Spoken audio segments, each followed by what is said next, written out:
سوال ہے میرا کہ یہ بالکل ٹھیک ہے ساری گفتگو کہ ہم اگر کسی بھی ریاست نے پابندی لگائی ہے تو اس کی کوئی جسٹیفیکیشن ہم دے رہے ہیں اور ہم کیا، لیکن 0.1% ہی صحیح وہ سوچ بھی اس کی ذمہ دار ہے. 0.1% چلیں سے زیادہ نہیں.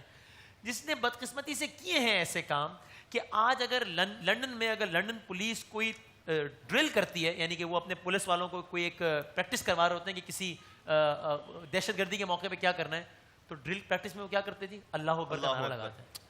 یا یہ فرانس میں ان کو یہ کہنے کا موقع، میں یہ نہیں کہہ رہا ہوں کہ وہ جو کر رہے ہیں ٹھیک کہہ رہے ہیں، ہرگز نہیں کہہ رہا ہوں، لیکن وہ طبقہ بھی 0.1% تو ذمہ دار ہے for bringing bad name to our religion.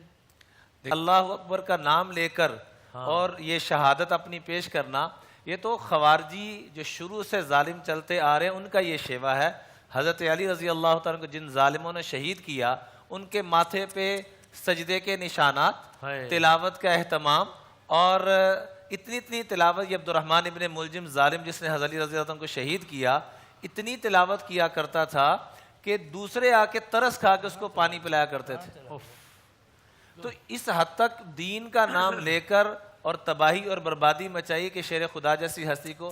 کہیں آج ہم ویسا دین تو نہیں اپنا رہے کہ ایک طرف والدین کو ذلیل کر رہے ہیں، ایک طرف بیوی بچوں کو ذلیل کر رہے ہیں، ایک طرف ہم ظلم اور زیادتی اور جھوٹ بول کر کاروبار کر رہے ہیں، اور دوسری طرف ذکر اور تسبیح اور نماز کا اور اللہ اکبر کا بہارا لے رہے ہیں. علامہ اقبال کا شعر بھی کیا ہے، وہ تکبیر بھی فتنہ شمشیر پیسے کر کے کچھ، وہ بڑا زبردست شعر ہے. شمشیر تو کیا نعرہ ہے تکبیر بھی فتنہ. پورا شعر ہے.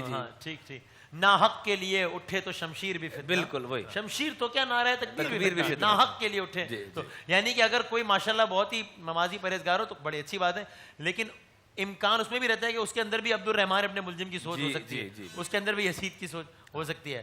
ویڈیو کے نیچے سبسکرائب کے بٹن پہ کلک کریں، بیل کے آئیکن پہ کلک کیجئے تاکہ ہر نئی ویڈیو کی نوٹیفیکیشن آپ کو مل جائے.